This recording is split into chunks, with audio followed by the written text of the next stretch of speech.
प्रेक्षकांक नमस्कार. इष्टानो, भलायकीच्या मॉडर्न युगातल्या कार्यावळीन तुमका उर्बे भरीत येवकार. मॉडर्न होमिओपॅथीच्या क्युरेटिव्ह लायन ऑफ ट्रीटमेंटाच्या आदारान मॉडर्नाच्या दुयेंतींनी हो धोक्याचो पावणो कसो टाळू येता हे पळयले. त्रास करपी गंभीर दुयेंसाचेर मॉडर्न होमिओपॅथी आपल्या कितल्याशाच वर्साच्या संशोधनाच्या आदारान हजारांनी दुयेंतींक सामान्य जीवन जगपाक मजत करता. डॉक्टर विजय कुमार माने अखंडितपणान संशोधन करतात आणि होमिओपॅथी उपचार पद्धतीन एक नवी क्रांती हाडटा. उण्या खर्चान खर दुयेंसाक तोंड दिवन मॉडर्न होमिओपॅथी असंख्य पीडित आयज सामान्य जिवीत जगताना दिसतात. खर दुयेंसाविशीं जनजागृती करताना होमिओपॅथी उपचार पद्धती सगळ्या अर्थान कशी योग्य आसा हे लेगीत मुखार हाडपाचो उद्देश ह्या कार्यावळींतल्यान करता. वर्ल्ड हेल्थ ऑर्गनायझेशनान लिव्हर सिरोसिसा खातीर मरण येवपी लोकांच्या वाडट्या आंकड्याविशीं खर हुस्को परगटायला. देखून आमच्या प्रेक्षकांक ह्या कार्यावळीच्या माध्यमांतल्यान आव्हान करता की आमच्या ह्या समाज प्रबोधनात तुम्ही वांटेकार जायात. ही एका तरेची तुमची सामाजिक जबाबदारीच थारता. इष्टानो, भलायकीच्या मॉडर्न युग कार्यावळीन आयज सावन लिव्हर सिरोसिस ह्या गंभीर दुयेंसाचेर डॉक्टर विजय कुमार माने सरांचे खासा मार्गदर्शन तुमकां मेळटलें. लिव्हर सिरोसिस हे अतिशय घातक दुयेंस कळनासतना शरीरान पातळत असता. ताचे निदान जाय मेरेन दुयेंती सामको मरणाच्या दारान पाविल्लो असता. हालींच नामनेचे बॉलिवूड अभिनेते बिग बी हांणी लेगीत आपल्या लिव्हराची कार्यक्षमता उणी जाल्या अशें जाहीरपणान सांगिल्लें. कांय वर्सां पयलीं तांच्या शरीरान हेपेटायटीस ह्या जंतून संक्रमण केल्ल्यान तांच्या लिव्हराची कार्यक्षमता 75% उणी जाल्ल्याचे वैजकी तज्ञांक दिसून आयिल्लें. सांगपाचो तात्पर्य इतलोच की लिव्हर संबंधित दुयेंसाविशीं तुमी सामके सतर्क रावपाक जाय. आधुनिक जीवनशैलीक लागून तुमी स्वताच कळनासतना शरीराक लुकसाण करतात. हे तुमी टाळपाक जाय. समाज सुदृढ जावपाक जाय. पूण जिविताक वेडो घाल्ल्या ह्या खर आनी गंभीर दुयेंसाक आडावपाचें काम मॉडर्न होमिओपॅथी वरवीं कशें करतात हाचो प्रत्यक्ष अनुभव लिव्हर सिरोसिस आनी मॉडर्न होमिओपॅथीच्या ह्या खासा कार्यावळींतल्यान तुमकां मेळटलो. तेन्ना लक्ष दियात आनी आयकयात मॉडर्न होमिओपॅथीची खासा कार्यावळ भलायकीचे मॉडर्न युग.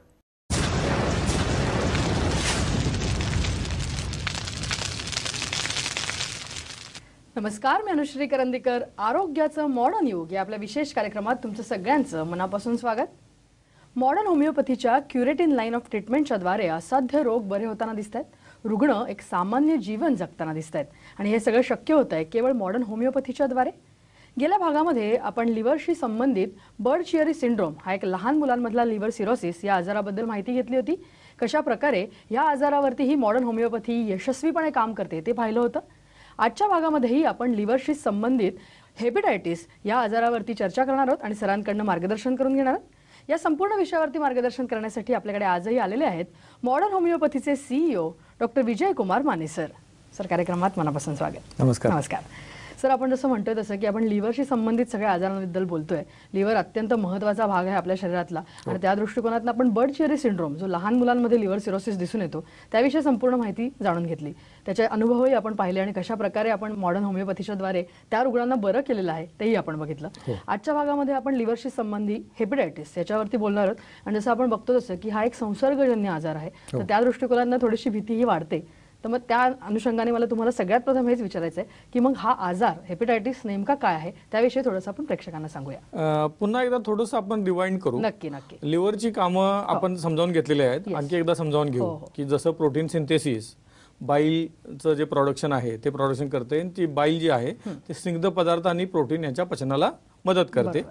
रक्तातील काही रक्त गोठवणारे जे घटक आहेत त्याची निर्मिती करण्यामध्ये लिव्हरचा महत्त्वाचा सहभाग आहे आणि दूषित रक्त शुद्ध करण्यामध्ये लिव्हरचा महत्त्वाचा सहभाग आहे.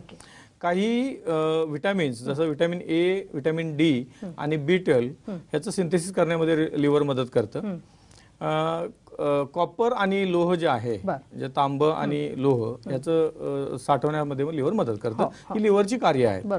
आज आपण जे बघणार आहोत ते हेपॅटायटिस जो संसर्गजन्य हेपॅटायटिस आहे जो व्हायरसमुळे होतो ज्याला व्हायरल हेपॅटायटिस असं म्हटलं जातं. त्यामध्ये hepatitis A, B, C, D आणि E असे प्रकार येतात. त्याच्याविषयी आपण बोलणार आहोत. नक्की.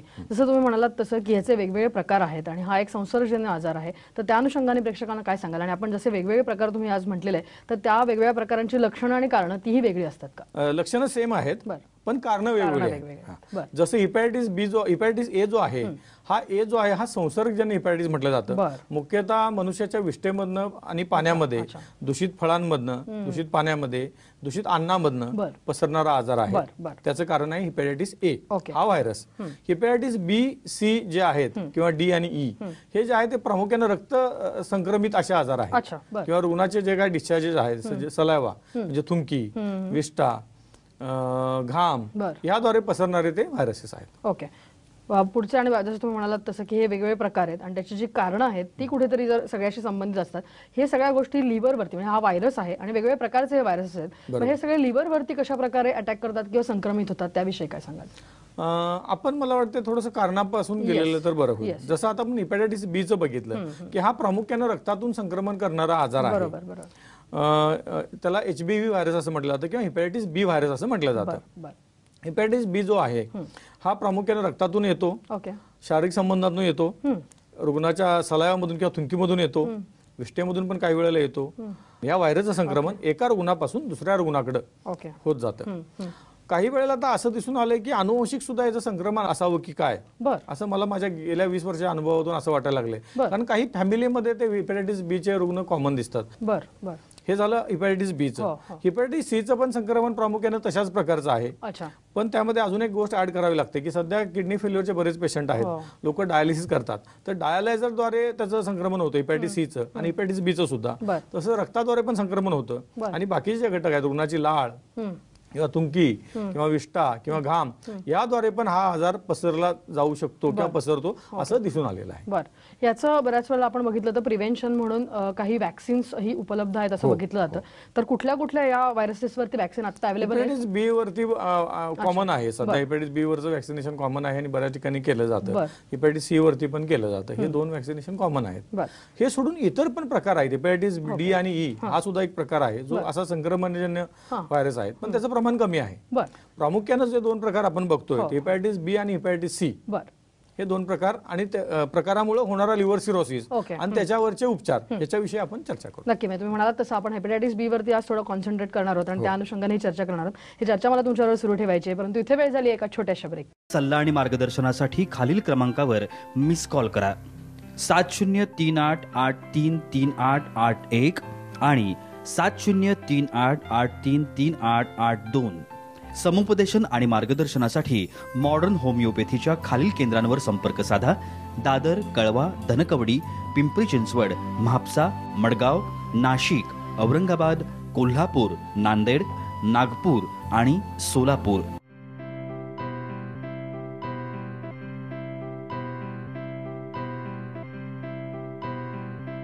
संपर्क क्रमांक 9730339009 आणि 9372728009.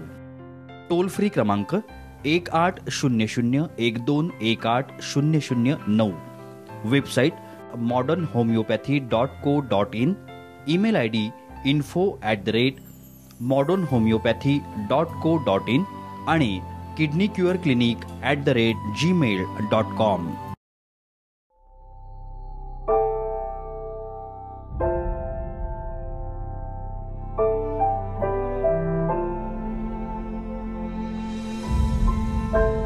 मी स्त्री आहे आणि स्त्री असते भविष्यकाळ कुटुंबाचा, समाजाचा, देशाचा. तिचं आरोग्य म्हणूनच महत्वाचं. परंतु दुर्दैवानं ब्रेस्ट कॅन्सर हा गंभीर आजार आपल्या देशातील महिलांना वेगाने गाठत आहे. त्यांचं करिअर, जीवन उद्ध्वस्त करीत आहे. आपल्या सर्वांना हे थांबवायचं आहे आणि आपण हे थांबवू शकतो मॉडर्न होमिओपॅथीच्या सहाय्यानं. Modern homeopathy, the curative line of treatment.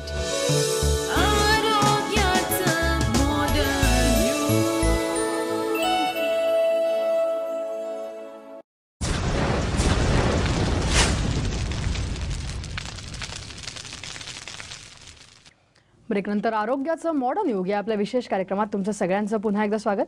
आपण आजच्या भागामध्ये हेपॅटायटिस बी या आजाराविषयी बोलतोय आणि याच आजाराशी निगडीत असलेल्या एका रुग्णाची बाईट, त्या रुग्णाच्या नातेवाईकांचा अनुभव आणि रिपोर्टचा आढावा आता आपण घेणार आहोत. नमस्कार, माझं वय 57 वर्ष आहे.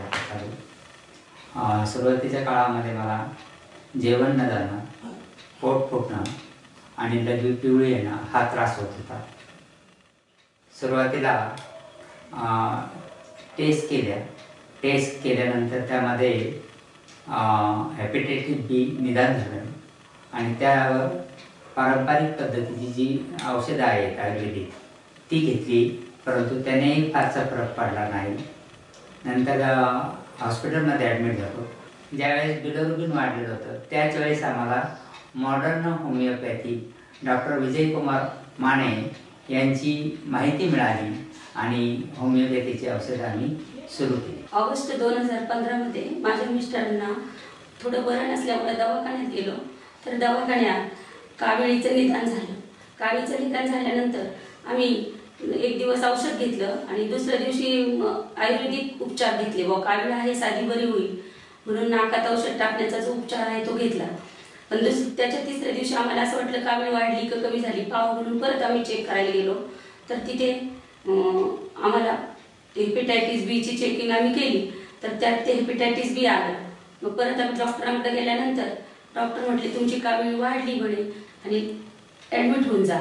त्याच्या 2 दिवसांनी पुन्हा गेली, 2नी वाढली, 4नी वाढली, असं करून कावीळ 17 ऑगस्टपर्यंत ती जवळजवळ 26 वर गेली. मग थोडासा आम्हाला धक्का बसला का कावीळ वाढतेच आहे, पेशंट तर चांगलं व्यवस्थित दिसते, कम्फर्टेबल, असं का होतंय म्हणून आम्ही डॉक्टरांशी चर्चा केली.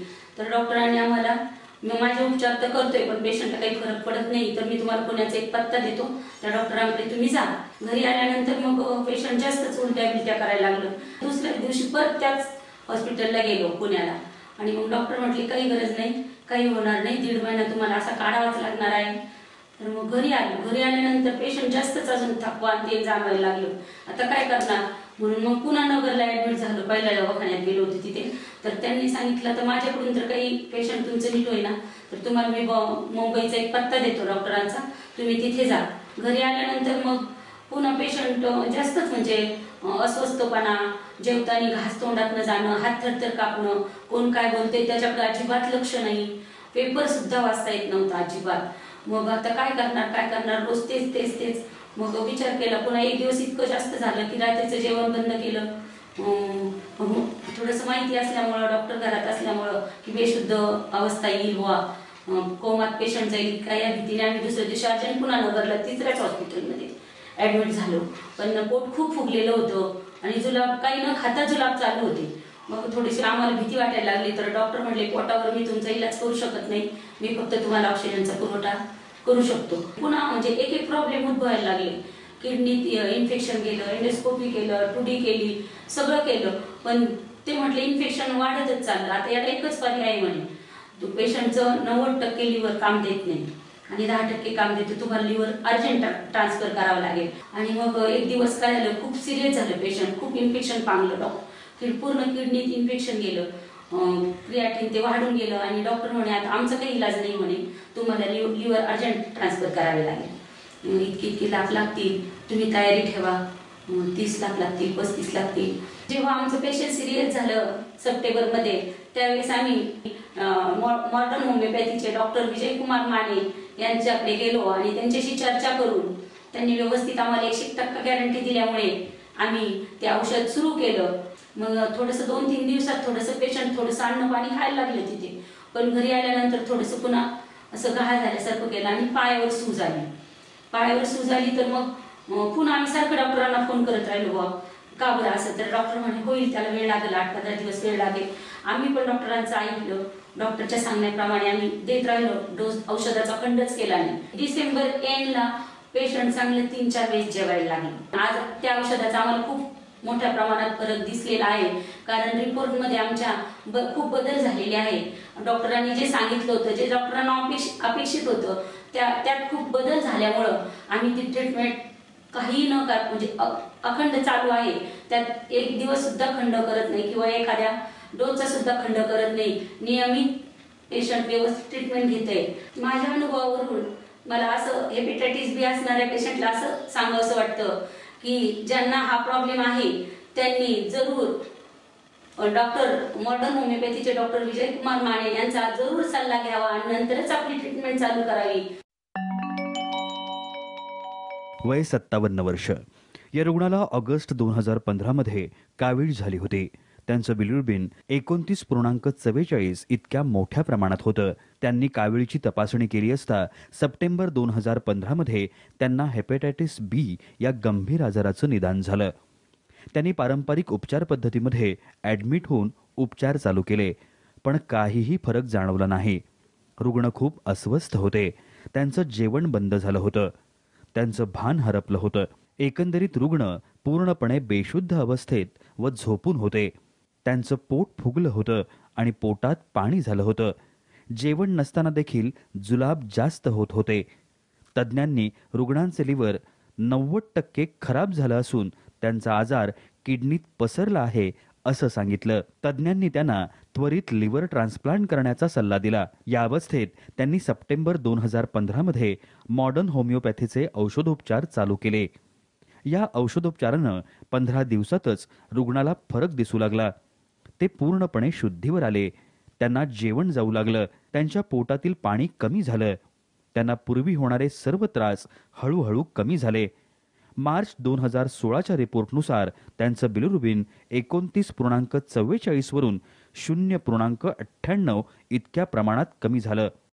त्यांना आता ॲडमिट होण्याची व लिव्हर ट्रान्सप्लांटची देखील गरज वाटत नाही. आता हे रुग्ण नियमितपणे आपले कार्यालयीन कामकाज करतात. ते मॉडर्न होमिओपॅथीच्या औषधोपचारासह सामान्य व आनंदी जीवन जगत आहेत.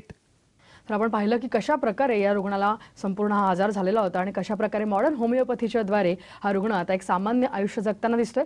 ही संपूर्ण केस कशा प्रकारे होती हे आपण डॉक्टरांकडून जाणून घेणार आहोत, परंतु इथे वेळ झाली एका छोट्याशा ब्रेकची. सल्ला आणि मार्गदर्शनासाठी खालील क्रमांकावर मिस कॉल करा. 7038833881 आणि 7038833882. समुपदेशन आणि मार्गदर्शनासाठी मॉडर्न होमिओपॅथीच्या खालील केंद्रांवर संपर्क साधा. दादर, कळवा, धनकवडी, पिंपरी चिंचवड, म्हापसा, मडगाव, नाशिक, औरंगाबाद, कोल्हापूर, नांदेड, नागपूर आणि सोलापूर.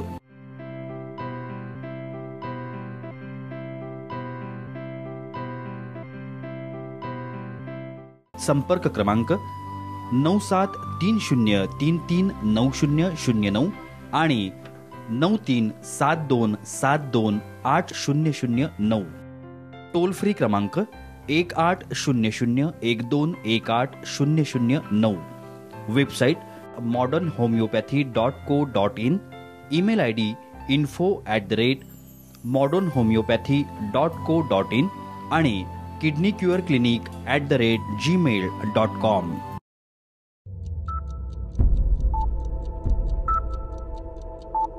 जन्म आणि मृत्यू या दोन बिंदूंमधील अंतर म्हणजे जीवन होय. एका बिंदूकडून दुसऱ्या बिंदूकडे मार्गक्रमण करत असताना मनुष्य आपलं ध्येयनिष्ठ जीवन जगत असतो. जीवनाच्या या प्रवासात आजाररूपी अडथळे निर्माण होतच असतात. हेच अडथळे दूर करून जीवनगती निर्धोक राखण्यासाठी आधार देतं मॉडर्न होमिओपॅथी. चला तर मग जाणून घेऊया मॉडर्न होमिओपॅथी.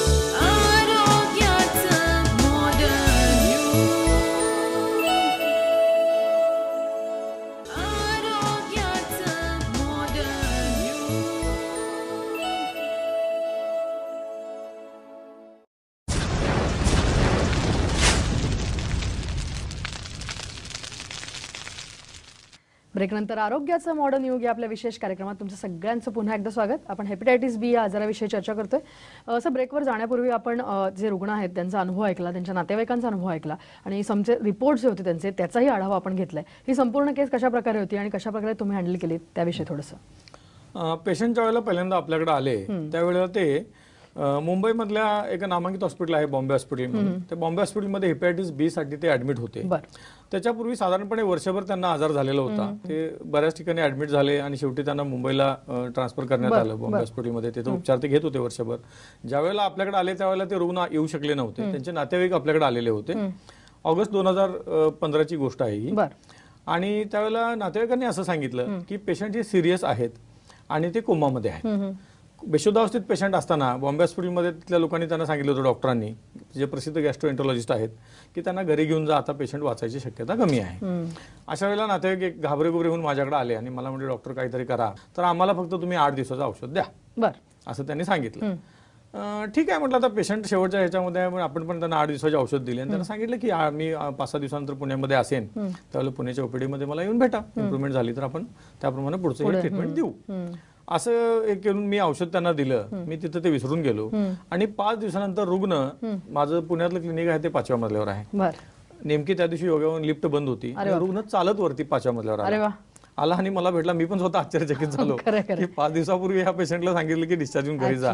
त्यावेळेला आपली ट्रीटमेंट आपण चालू केली, त्यावेळेला रिपोर्ट्स मध्ये असं होतं की क्रिएटिनिन त्यांचं 1.9 होतं, म्हणजे किडनी फेल्युअर होतं ना, फर्मिनेटिंग रिनल फेल्युअरची ही होती, सुरुवात होती या आजारामुळे, हेपॅटायटिस बीच्या सिरोसिसमुळे. आणि त्यांचं बिलिरुबिन जे होतं ते 29.44 म्हणजे 29.44 एवढं बिलिरुबिन झालेलं होतं. पेशंट कोमामध्ये होता, कावीळ भरपूर झालेली होती आणि किडनी फेल्युअर पण होतं. त्यांनी सांगितलं की आता काही पेशंट वाचत नाही, घरी घेऊन जा. अशा अवस्थेत पेशंट आपल्याकडे 5व्या दिवशी वरती आला दुसऱ्या क्लिनिकमध्ये. आपण परत औषधं कंटिन्यू चालू केली. साधारणपणे 2 महिन्यानंतर ते कामाला जायला लागले. आणि 1 वर्षभराच्या उपचारानंतर फेब्रुवारीमध्ये आपण बघितले की सगळे रिपोर्ट नॉर्मल आले. आजचं त्यांचं 0.98 बिलिरुबिन आहे फेब्रुवारी 2016. आणि आता तर ते पूर्णच नॉर्मल आहेत. म्हणजे ह्यावरून हे सिद्ध होतंय की अतिशय क्रिटिकल कंडिशन मध्ये असणारे पेशंट आणि liver cirrhosis with kidney failure with hepatitis B असणारे पेशंट आपल्या औषधामुळे रिकव्हरी किती फास्ट होते आणि मृत्यूच्या दारातून पेशंट कसा बाहेर येऊ शकतो ही गोष्ट या केसवरून सिद्ध होते. नक्की नक्की.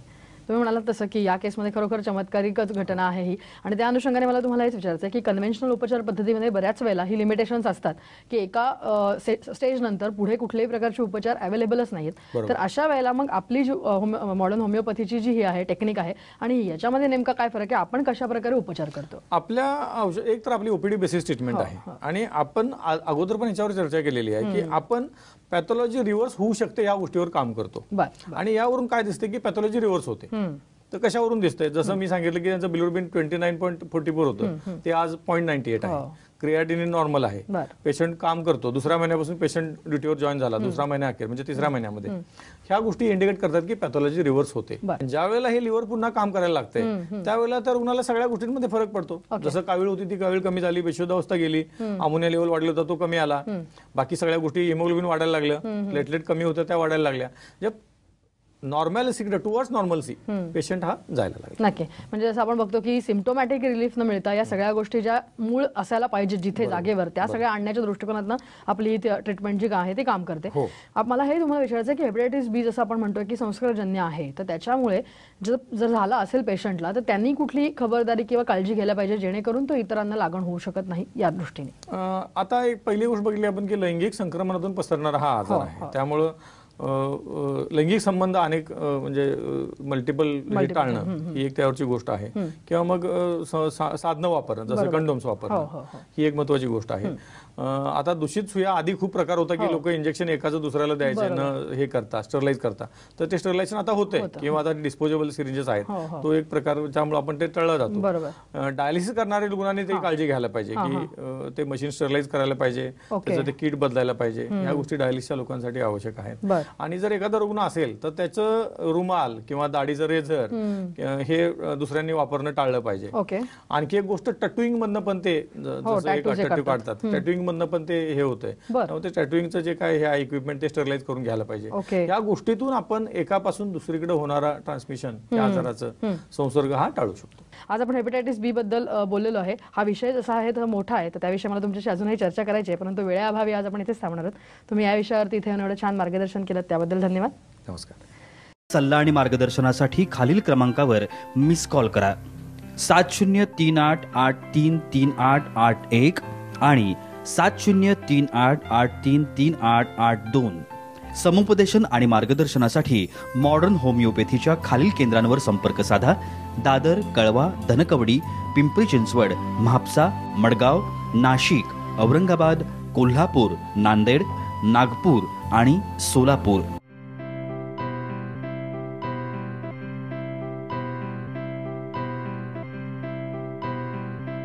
संपर्क क्रमांक 9730339009 आणि 9372728009. टोल फ्री क्रमांक 180012180009. Website modernhomeopathy.co.in. Email ID info@modernhomeopathy.co.in आणि kidneycureclinic@gmail.com.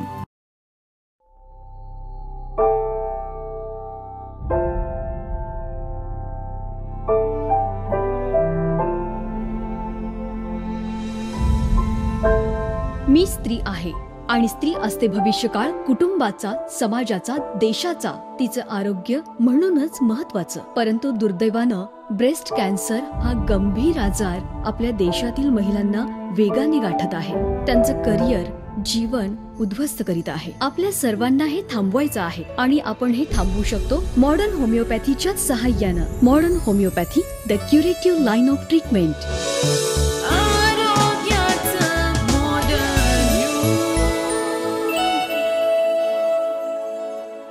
मॉडर्न होमिओपॅथीचे सीईओ डॉक्टर विजय कुमार माने हांणी लिव्हर सिरोसिस दुयेसाचेर केल्ले मार्गदर्शन तुम्ही पळयलें. इश्टानो, भलायकीचे मॉडर्न युग ह्या कार्यावळीन फुडल्या भागान तुमकां doctor Vijay Kumar Mane liver cirrhosis दुयेसाचेर मार्गदर्शन करतले. तेन्ना खर दुयेस आनी ताचे वेले मॉडर्न होमिओपॅथीचे उपचार हाचे खातीर पळयत रावात भलायकीचे मॉडर्न युग.